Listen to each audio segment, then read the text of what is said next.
There were a number of trust me moments along the way, and I'm happy to say that since then we've been able to meet and exceed all the expectations that have been set, and so I think that definitely gives us a good leg up for the future. Welcome to episode 233 of the Community Broadband Bits podcast from the Institute for Local Self-Reliance. I'm Lisa Gonzalez. We've followed Bozeman, Montana's fiber optic network initiative for the past few years now as it developed from vision to reality. The Open Access Network is already serving local government facilities and public schools, and businesses are also being connected. In this interview, Christopher talks with the city's Economic Development Director, Britt Fontenot, and Anthony Kokenauer, president of Bozeman Fiber, the nonprofit entity created to manage and operate the network. Christopher, Britt, and Anthony share an update on what has been happening with the network since our last interview. That was during episode 142, back in March of 2015. The guys talk about the nonprofit open access model and the city's current role. They also discuss how the community obtained funding for the project and what it was like rallying local banks to contribute to the project. Now here's Chris with Britt Fontenot, the city's Economic Development Director, and Anthony Kokenauer, president of Bozeman Fiber. Welcome to another edition of the Community Broadband Bits podcast. I'm Chris Mitchell. And today I'm speaking with two folks from Bozeman, Montana, catching up on a network that we previously discussed. First of all, we have Britt Fontenot, who is the City of Bozeman Economic Development Director. Welcome back to the show. Thanks, Chris. It's a pleasure. Thanks a lot. And we are also welcoming back Anthony Kokenauer, the President of Hoplite Industries, and now the President of Bozeman Fiber. Welcome back. Thanks for having us today, Chris. So I definitely think people will have to listen to the previous show to get all of the flavors about what Bozeman's like for people who might not be familiar and exactly where this project was, the origin of it. But for a brief reminder, what is Bozeman Fiber? Bozeman Fiber is an open access, not-for-profit wholesale fiber network based here in Bozeman. Total network size is about 24 and a half total route miles. And I believe today we've passed just under 3,000 structures with heavy emphasis on commercial services. And Britt, I'm curious if you can just remind us, I think, this is a show, we mostly talk about municipal networks. Bozeman Fiber is not owned or operated by the city of Bozeman. How does it work? The city of Bozeman neither owns nor operates the Bozeman Fiber network. Bozeman Fiber is a private organization, raised private capital in order to construct and operate the network. The city of Bozeman's role in this construction, in this model, in this open access model, has been to hopefully provide some leadership from our elected officials in the value of having an open access network in our community that provides several opportunities. One, to lower costs for the end user for fiber services. Two, to facilitate competition in that market, and three, to expand the reach and expand the opportunities for our local businesses as an economic development driver in a community like Bozeman, the fastest growing community in the state of Montana, with a very important technology and growing, I would add, technology sector who can utilize and leverage this new infrastructure. And Anthony, I want to come back to you to talk a little bit about that nonprofit model. Can you just tell us, the question I always have is what if a decision was made to sell it off, for instance? How would that be made? Who would make that decision? So a lot of thought and effort went into structuring the leadership and governance of Bozeman Fiber, and I think unlike a lot of other not-for-profits, they kind of go for that 501c3 status for various reasons. 501c4 status that Bozeman Fiber obtained from the get-go. We're actually a non-member-based not-for-profit, and so the board is truly there for governance. There's no ownership. There's no individual stake that takes place there, and so the leadership is actually spread across a combination of K-12 and higher education, healthcare, economic development, technical interest from the private sector, and then we do have at least always maintain room for at least one at-large community at-large board seat. So that way, it's not all tech, it's not all education, healthcare, or economic development. That we can represent a much broader set of interests and needs across the community. So when the board makes decisions, are they unanimous decisions? Do they have a vote? I'm always just curious. And ultimately, is it the board that makes all these decisions? I mean, I just want to press in because I think, usually we're talking about networks in which the city council is the ultimate authority, but here it's a board of folks that are representing community anchors and businesses and things like that. So certainly it is run like any other corporate board or governance board that you would see. There are structured meetings. There's a great deal of background work that goes into prepping for these meetings. And there's open discussion, there's debate. Happily so. There's a great deal of alignment and agreement. And I think, the number of things that the board would openly disagree on, we could probably count on one hand over the last 2 years.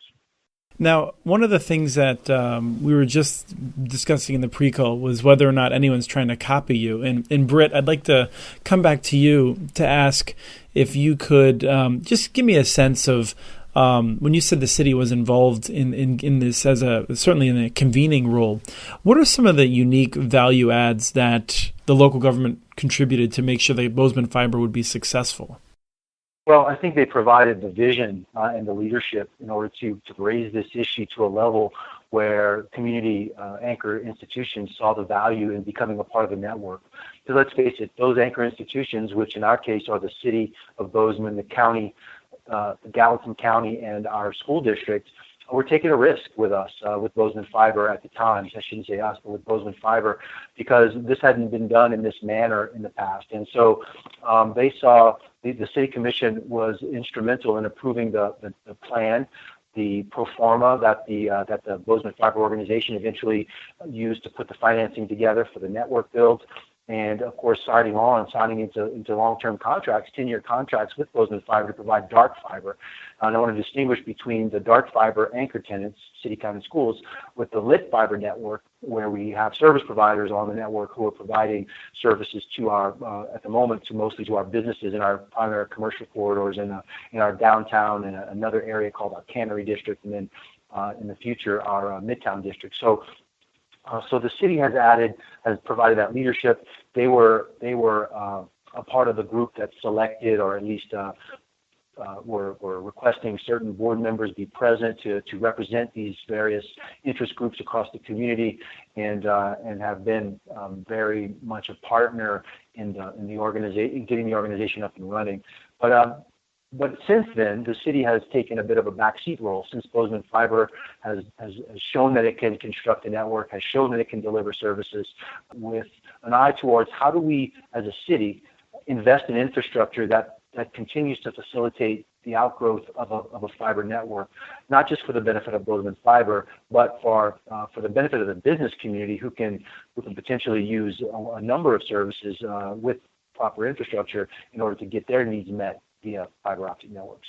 Now, I want to turn to the open access nature of the network. And so I think, Anthony, it makes sense to come back to you and talk about this. How many ISPs do you have active on the network already? Currently, there are 5 ISP partners that we have signed up. And if memory serves, with the latest lineup, we have 4 more under negotiation at various stages of negotiation. Our original goal, our minimum, was in the 4 to 6 range. Our stretch goal overall in terms of ISP partners to bring diversity and competition was in the 10 to 12 range. And so I'm pretty confident the next 60 to 90 days we'll be in that 10 to 12 ISP partner range. Fortunately, I think it's been the draw of the open access piece, the fact that Bozeman Fiber is truly neutral across the board. That has been one of the selling points for the new partners that are new to the direct fiber services space. And can you give me a sense of how many of the providers that are operating on your network or may soon finalize the agreement, how many of those are sort of local to the region versus larger, more, maybe based in the coastal areas, companies that are not from Montana or the region? Right now, I think we have one that's decidedly out of Montana that has actually made their first direct foray into Montana because of Bozeman Fiber, and so that's exciting. Right now, we're the majority of the partners are in the small to medium size space and are also within the region. So if we include Wyoming, within the region, that particular partner is included as well. Some of the negotiations, as you would probably guess, with 2 or 3 of the larger providers that you could probably name, they're large organizations. Negotiations take time. Changing thinking and showing the value that we bring to even them takes time as well. But so far, so good. Things remain quite positive, and in terms of overall perception of Bozeman Fiber's mission and how we've executed against that, is quite favorable. Terrific. You mentioned that you were passing thousands of structures. Can you give us a sense of the breakdown of commercial versus maybe like schools versus any residential areas that you might be touching? Kind of at a high level, I would put it at about 70% commercial and about 30% residential. That varies a bit based on how far off the backbone route you go. In terms of kind of heat mapping that out, or, if you measure that at about 100 feet, it's probably a much higher percentage of commercial. If you go out to about 500 or 1,000 feet, you probably have much more of an even blend between commercial and residential. And you've been operating for a few months, so I'm always nervous about asking outright for take rates. If you wanted to share it, that's fine. But I think the key question is just whether or not you're hitting targets for customers as well as for service providers. I would say so, and certainly it's early. Having less than 60 days of full run rate on commercial operations, it's tough to pull out hard stats there. In terms of net interest, if you look at the take rate from a traditional sales point of view, the interest in the pipeline are certainly there to both meet and exceed our sales goals, and I think it's actually quite encouraging for the early ISP partners as well. And so, again, kind of putting on that, taking a for-profit look at what does the wholesale sales side look like, pretty favorable and positive, I'd say. So, Britt, I want to come back to you and talk a little bit about the potential expansion. I'm always interested in what it takes to make something go citywide, and I know that there may be many steps between here and there, but from the city's perspective, what sorts of things can you do to make it easier for Bozeman Fiber to expand? Well, one of the things we can do is put a policy in place that is forward-thinking in regards to where this network can grow. And by virtue of the architecture of the original Bozeman Fiber network, we were out to all the schools scattered around the community, and so that was by design, because those areas are often surrounded by either existing or future subdivisions, which include potential for fiber to the home opportunities. Although the original Phase 1 plan is really just about the businesses and economic development, and that's where we're focusing our efforts. That's where Bozeman Fiber is focusing its efforts right now. But the city is working on a policy that includes several layers. One of them is a dig once policy. How can we ensure that we're doing what we can to preserve our infrastructure, i.e., not digging streets up every time a provider may want to go into get a conduit in the ground, but having the city invest in some multi-duct conduit in appropriate areas so that those assets can be preserved, while at the same time facilitating not only Bozeman Fiber but other service providers into that same ground or into that same duct. So that's one way. And then, of course, the other way that I think is important is to take a look at our own capital improvement plan at the city. Where are our roads being considered for reconstruction? What sidewalks are we looking at replacing or improving? What trails can we look at that go in directions and in areas that we can use those construction times to put conduit in the ground that may not necessarily connect on day one, but look to connect to the backbone of Bozeman Fiber at some point in the future, facilitating even more use of the network by more and more customers. And so it's really just trying to take a broad look, a long view of what we're trying to accomplish by providing connectivity initially in the business districts, and I mentioned the downtown and the midtown, and where we leveraged our tax increment finance districts to deploy multi-duct conduit for the purposes I just described. That's now being leased by Bozeman Fiber and potentially other tenants of the conduit to facilitate the network, the construction of the network, but also future connectivity in other locations. Another thing I would tack on that I think we've lost sight of, even within the Bozeman Fiber Board, because it's been such a busy couple of years, is one of the milestones that we achieved as a community led by this effort, both private sector effort, what are now many of the Bozeman Fiber supporters, and the city of Bozeman, is a one dig policy. that was happily embraced and passed unanimously by the city council, that really makes it such that if there's a public works project going on, there's now mandated coordination and collaboration that goes on between public and private sector to basically say, hey, we're going to have a street open, we're going to have a trench open. If you have any desire to be here, come on down.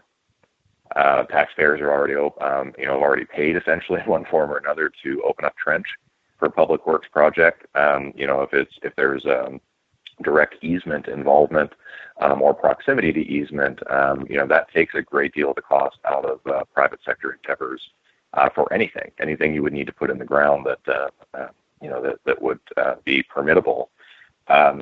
Is now just part and parcel for how we operate as a community. And as we look around the nation, one dig is not unique by any stretch of the imagination, but it's certainly not as common as we would like. And I'm happy to see that, that's one of the positive outcomes that we've had through this, what's almost now a 4-year effort. That's good to hear that that's happening. I think one of the reasons you don't see it as often is that people talk about being in favor of it, but then when you're actually trying to implement it and you find that people at Public Works don't want to change what they've been doing, or that there's some hurdle along the way, it kind of falls by the wayside. So I'm glad you were able to persevere. It's not to say we haven't had our struggles. I mean, it's not. There are definitely some challenges associated with changing the way people think about their relationship to infrastructure and what even is infrastructure, and convincing our Public Works Department, who has been extremely helpful in many facets of this project, that plastic pipe is really what we're talking about here, and it's no more or less. It's been a challenge, but we've benefited from some of the work that's been done in Lincoln, Nebraska, and some of the efforts that they've taken under David Young. There has been a very good resource for us to try and understand how it can be done and done successfully. And the final piece of that, Chris, on the city side is the financial model. First of all, you have to have the willpower to want to invest in this piece of infrastructure because you believe that there's a community benefit. There's a real community benefit to actually putting that pipe in the ground. And then you have to come up with the money to do it. And so having a financial model that pays back, if you will, for that infrastructure improvement in some meaningful way has been another challenge for us at this early stage of the city-owned conduit portion. And so we don't have it all figured out, but we are a long ways from where we were when we first started, as Anthony said, 4 years ago, to having a really robust policy, but also commitment, which is almost just as difficult as policy itself. Well, when you talk about the financial model, let me just check in because now Bozeman Fiber, I believe, was financed largely with local loans from banks in the region, in the area, and I think that's terrific. I want to see if we have any tips in a couple of minutes for people that might want to try and do something similar. But how is to the extent that there are charges associated with Dig Once or other city activities, how are those financed? Well, let me just be clear more about what I said a second ago, which is the financial model for licensing the city-owned conduit to providers. And so that's the part that I was referring to when I said there, we're trying to find the sweet spot between the investment of the plastic pipe and the construction costs associated with that, with the return for the fees to license that same conduit, whether that be Bozeman Fiber or any of a number of providers who may choose to license that conduit for their own use. So that's the model I was referring to. In terms of the Dig Once policy, there are some examples, particularly out of the Lincoln area, where you can incentivize the construction of additional conduit simply when pipe is going in the ground that another organization might be deploying, and then paying the delta between the cost of the pipe and the cost of construction. You can reduce your construction costs dramatically if you pull 4 conduits instead of 2, for example. I guess I'm curious, Anthony, do you have any tips for people who might be looking to try and unlock local financing from banks in the way that Bozeman Fiber has? Certainly. I think, first and foremost, it doesn't happen without relationships, and being able to communicate the value, the community value, not necessarily just the dollars and cents, but what it means to a school, to healthcare, and so on, and economic development, of course. And the second piece is understanding kind of the difference in focus between large national or international banking institutions and local or regional banking institutions is that, these banks, the 8 banks that came together for Bozeman Fiber, have a vested interest in seeing the community grow. I mean, these are, over 60% of home loans are written by, here in the region, as I understand it, are written by the 8 banks that helped to back Bozeman Fiber. And so if you look at their stake in it, people build businesses, they buy homes, they buy, secondary homes. They maybe open other businesses. The banks, of course, can directly benefit from taking a step back and deciding that, what may otherwise be considered, especially if you couch it in a venture capital sort of like, what may otherwise be considered to be a high-risk venture, with, potentially some uncertain outcomes. There's very few certainties in life, as we all know. But rather, if they look at that as we're making this investment, risk being what it is for community benefit, and then indirectly, of course, from a commercial perspective, the banks will benefit if they continue to do the right things and keeping customers happy and being relevant in the community. And that was that one piece, that community benefit piece was absolutely key. So if I call out, leadership at First Interstate Bank and some of the members of the Glacier Bank Corp that are represented here in Bozeman, when leadership of those organizations had that light bulb turn on, that was transformative. And I can very distinctly recall a conversation among what are now the Bozeman Fiber board members, and expressing the fact that, had an absolute willingness to go tell this story, to go make this pitch to some of the local banks, and at the same time expressing concern about the ability to tell a story that is probably not often told. Certainly not the story's not been told until we told it here. And walking out of that first meeting, there was that awkward silence after we delivered the pitch and we kind of gave the talking points and bullet points. And the light bulb went off at that moment, and from there it was just nothing but positivity. Of I think the 12 local banks that we have, 8 signed on, and I can tell you we did not have to pitch all 8 very hard. We pitched 3 directly, and from there it was a groundswell. And you don't see competing banks come together in the way that these banks have, and so that in its own right has been amazing. I guess the point there, the nugget of wisdom, is to be able to understand, the focus of those local and regional banks, be able to communicate on their terms and equate what you may be trying to do with the community project to how it may directly or indirectly, benefit those banks in the future. Because certainly there's a lot of great PR that they get out of it. There's a lot of feel-good stuff, but at the same time, they're also, planting seeds for future growth in a community that they're directly vested in. Well, I hope that those words help others to duplicate that, because, with the Institute for Local Self-Reliance, we care a lot about local businesses, local banking, and that sort of thing. And I think there's potential out there. So I hope others are able to unlock that same success. I think my final question, I'll ask to you first, Britt, and then I'll come back to you, Anthony, is just, if there's anything that's surprising to you in terms of where you are today, what the outcomes really have been, that you might not have expected 2 or 3 years ago when you were working on this. I'm not surprised by how much effort it took. We knew this was going to be concerted, hard, roll up your sleeves, everybody get it, pitch in kind of effort. So that wasn't part of it. But what was really surprising was the commitment by the board, and particularly Anthony. It's surprising in a way, not like, people are going to start to lose interest, but just at every step of the way, our board has been there to take the calls, has been there to have the meetings. And these are all professionals in our community who have other responsibilities and have other demands on their time. And I was just really surprised how committed our team was to getting this taken done, and they maintain that level of commitment today. And I guess the other surprise for me was the demand. How I knew that there was demand out there.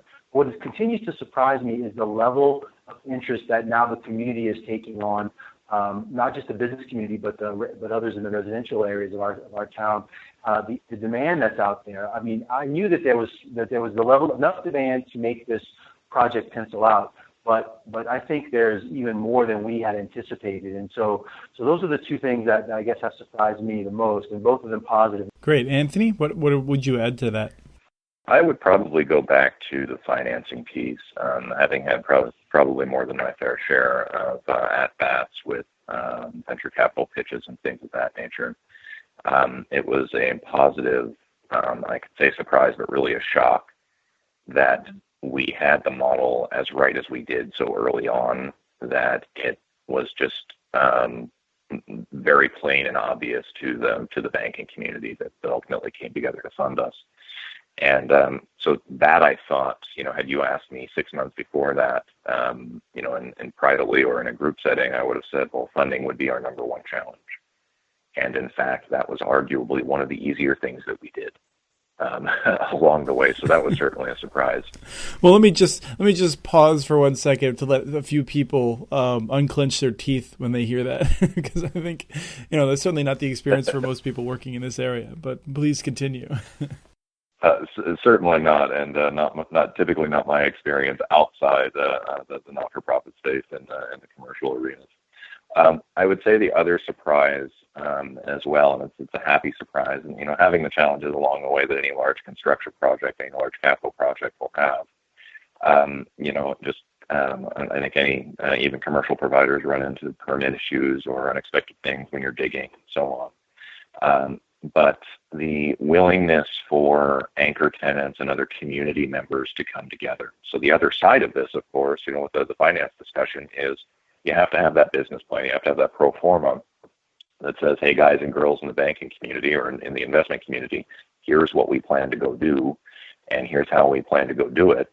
We had an entire audience worth of anchor tenants that, collectively signed no less than 30 years worth of fiber contracts, with I would say relatively little effort, but again, I think it's a reflection that relatively low effort that went into winning those audiences over was really just a reflection of the value that Bozeman Fiber was trying to bring to its mission.